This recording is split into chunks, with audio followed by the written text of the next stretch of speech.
Hello friends, कैसे हैं आप सब। या देवी सर्वभूतेषु विद्यारूपेण संस्थिता नमस्तस्यै नमस्तस्यै नमस्तस्यै नमो नमः। दोस्तों, आपका हमारे चैनल पर स्वागत है। क्लास 10th साइंस लेसन है विद्युत के अभ्यास का 15th क्वेश्चन है। विद्युत लैंप जिनमें से एक का अनुमतांक 100 वाट 200 वोल्ट है तथा दूसरे का 60 वाट 20 वोल्ट है, विद्युत मेंस के साथ पार्श्व क्रम में संयोजित है। यदि विद्युत आपूर्ति 220 वोल्ट तक की है, विद्युत मेंस में से कितनी विद्युत धारा ली जाती। अंतर 220 वोल्ट है, पावर 100 वाट है। ठीक है ना। यहाँ लिख लेते हैं, यहाँ देखिए हल। अंतर कितना बताया, वी 20 वोल्ट, और पावर कितनी है 100 वाट। और हमारे पास फार्मूला क्या है पावर का, P is equal to V I. Power 100 watt है, 20 वोल्ट है, आई हमने फाइंड आउट करना है। आई किसके बराबर आ जाएगा, 100/200। 0 से 0 कैलकुलेट काट दीजिए, 10/22 से काटा 5 आया और 2 से काटा 11, यानी कि 5/11 एम्पियर यहाँ पर हमें विद्युत धारा मिलेगी। और सेकंड कंडीशन में क्या है, अंतर वहां पे भी 220 वोल्ट है, परंतु अब यहाँ पर पावर हमारे पास 60 वाट है। फार्मूला वही, P is equal to P I. Power 60 watt है, 20 है, आई कैलकुलेट करना है हमने। 60/220 कट कर दीजिए, यह आ जाएगा 6/22, और 2 से काटेंगे तो 3/11 एम्पियर। अब कुल धारा कितनी होगी, दोनों देंगे धारा। पहली कंडीशन में कितनी मिली थी हमें, 5/11। में कितने मिली, 3/11। 11 लघुत्तम आ गया, 5 जमा 3 8/11। भाग करना हो तो कर सकते हैं, नहीं ऐसे भी छोड़ सकते हैं, ना जाने की जीरो बनेगा 80, और 11×7 = 77। 80 में 77 के 3 30, 11 दूनी 22, बच के 8 फिर 80, और ये लगभग बस 0.727 एम्पियर जो है कुल धारा बनेगी। ठीक है।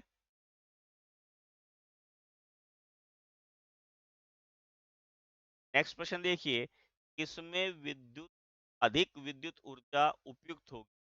30 वाट टीवी सेट 1 घंटे चलता है, या 220 वाट का विद्युत मीटर 10 मिनट चलता है।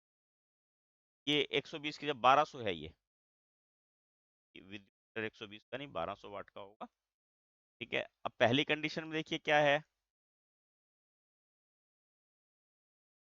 यहाँ लिख लेते हैं, टीवी सेट की शक्ति, पावर कितनी है उसकी, 50 वाट। ठीक। और टाइम कितने लग रहा, वो 1 घंटे चलता है। ठीक है। यहाँ पर एनर्जी निकाल लेंगे, E is equal to PT। 50 watt गुणा 1, यानी कि 250 वाट घंटा। ठीक हो गया। और सेकंड कंडीशन में क्या है, हीटर की शक्ति कितनी है, 1200 वाट। ठीक। और कितने टाइम चलता है, 10 मिनट। 10 मिनट के घंटे बना लिए, 10/60। ई निकालना है एनर्जी, P इंटू टी, 1200 और 10/60। तो कैंसिल कर दो, 600 कैंसिल किया 200, यानी कि वाट घंटा जो है इसकी शक्ति आ गई। खर्च किसने किसने ज्यादा खर्च किया, टीवी सेट अधिक क्या खर्च करे। ठीक है, समझ में आ गया ना, क्योंकि वहां 250 वाट घंटा हुई और यहाँ 200 वाट घंटा, तो सेट ने अधिक ऊर्जा खर्च की है। अगला प्रश्न देखिए, 8 ओम प्रतिरोध का कोई विद्युत हीटर विद्युत मेंस से 2 घंटे तक 15 एम्पियर विद्युत धारा लेता है। धारा को आई के द्वारा प्रदर्शित करते हैं, 15 एम्पियर लेता है। आर कितना है प्रतिरोध, 8 ओम। ठीक है, और टाइम कितना लग रहा है उसको, घंटे। हमने क्या निकालना, ऊष्मा यानी कि हीट का के तापन नियमानुसार क्या है हमारे पास, H is equal to EIT। ठीक है, और ऊष्मा की दर निकालनी है, यानी कि कितने समय में कितनी ऊष्मा लगी।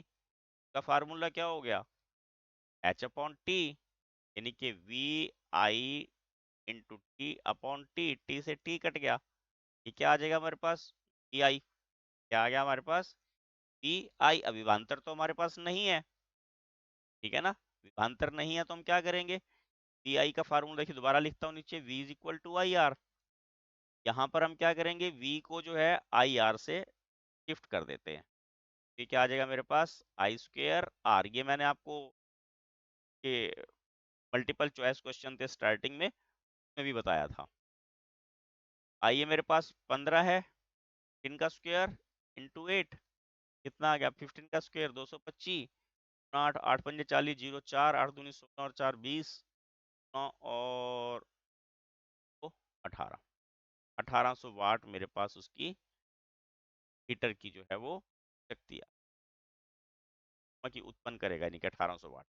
लिखित को स्पष्ट कीजिए, विद्युत लैंपों के अगला देखते हैं, निर्माण प्रायः टंगस्टन का ही प्रयोग क्यों करते हैं उसके निर्माण। टंगस्टन का एक तो गलनांक अधिक होता है, ठीक है, इसका प्रतिरोध अधिक होता है, और ये जल्दी से ऑक्सीकृत नहीं हो। ठीक है, गलनांक अधिक होता है, प्रतिरोध अधिक होता है, और गर्म करने पर जल्दी से ऑक्सीकृत नहीं होती, इसीलिए बल्ब के तंतुओं में अक्सर टंगस्टन का प्रयोग किया जाता है। ठीक है, ध्यान में आ गया होगा आपको। देखो लिख भी दिया हमने, विद्युत लैंपों के तंतु के निर्माण में प्रायः टंगस्टन का ही उपयोग किया जाता है, क्योंकि टंगस्टन का प्रतिरोध अधिक होता है, गलनांक अधिक होता है, उच्च ताप पर ऑक्सीकृत नहीं होते, बल्कि वो प्रकाश और ऊष्मा देने लगते हैं। ठीक है, अगला प्रश्न देखो, विद्युत तापन युक्तियां जैसे ब्रेड टोस्टर है, विद्युत इस्त्री है, इसके चालक शुद्ध धातुओं के स्थान पर मिश्र धातु के क्यों बनाए जाते हैं। क्योंकि यहाँ पर भी वही बात ध्यान रखनी है, मिश्र धातुओं का प्रतिरोध अधिक होता है, ठीक है ना, इनका प्रतिरोध अधिक होता है, और ये जल्दी से ऑक्सीकृत नहीं होते, ठीक है ना, जल्दी से ऑक्सीकृत नहीं होते, और इनका प्रतिरोध अधिक होता है, प्रतिरोध अधिक होने पर ये जल्दी गर्म हो जाते हैं। अगर हमारी प्रेस गर्म होगी तभी तो हम अपने कपड़ों को प्रेस कर पाएंगे। देखो तापन युक्तियां जैसे ब्रेड टोस्टर होता है, ये ब्रेड और टोस्टर अलग अलग नहीं है शब्द। ब्रेड टोस्टर विद्युत के चालक धातुओं के स्थान पर मिश्र धातु के बनाए जाते हैं, कि धातुओं की प्रतिरोधकता अधिक होती है, और मिश्र धातु में उच्च ताप पर ऑक्सीकृत नहीं होती। ठीक है, अगला प्रश्न देखते हैं,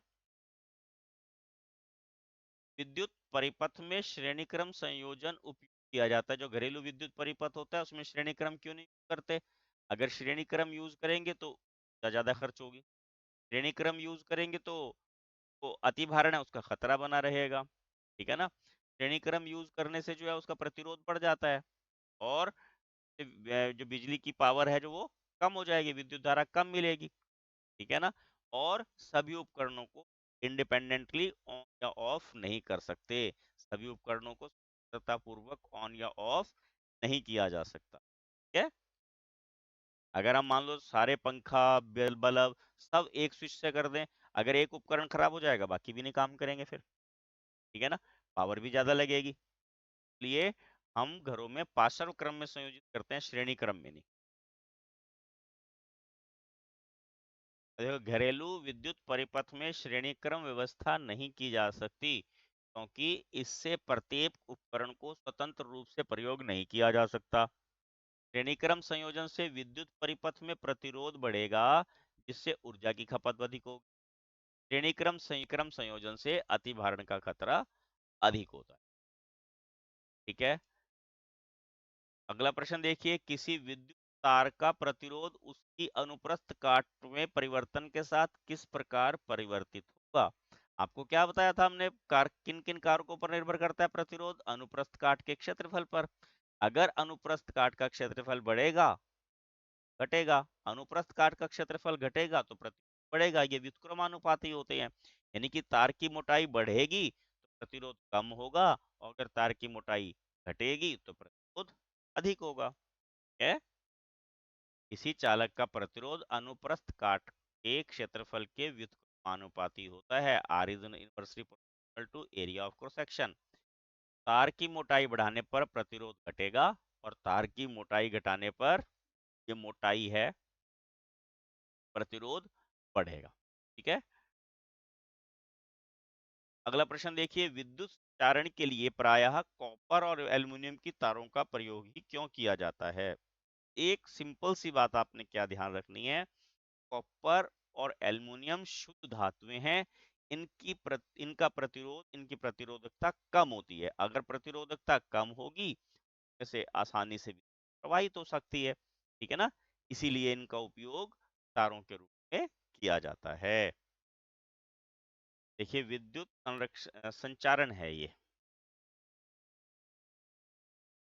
अब यहाँ देखिए, विद्युत संचारण के लिए कॉपर तथा एल्युमिनियम की तारों का प्रयोग किया जाता है, क्योंकि यह विद्युत के चालक होते हैं और इनकी प्रतिरोधकता बहुत कम होती है। ठीक है, इनकी प्रतिरोधकता कम होती है और ये विद्युत के चालक, अच्छे सुचालक। ये अभ्यास का अंतिम प्रश्न था। आशा करता हूँ आपको प्रश्न समझ में आए होंगे।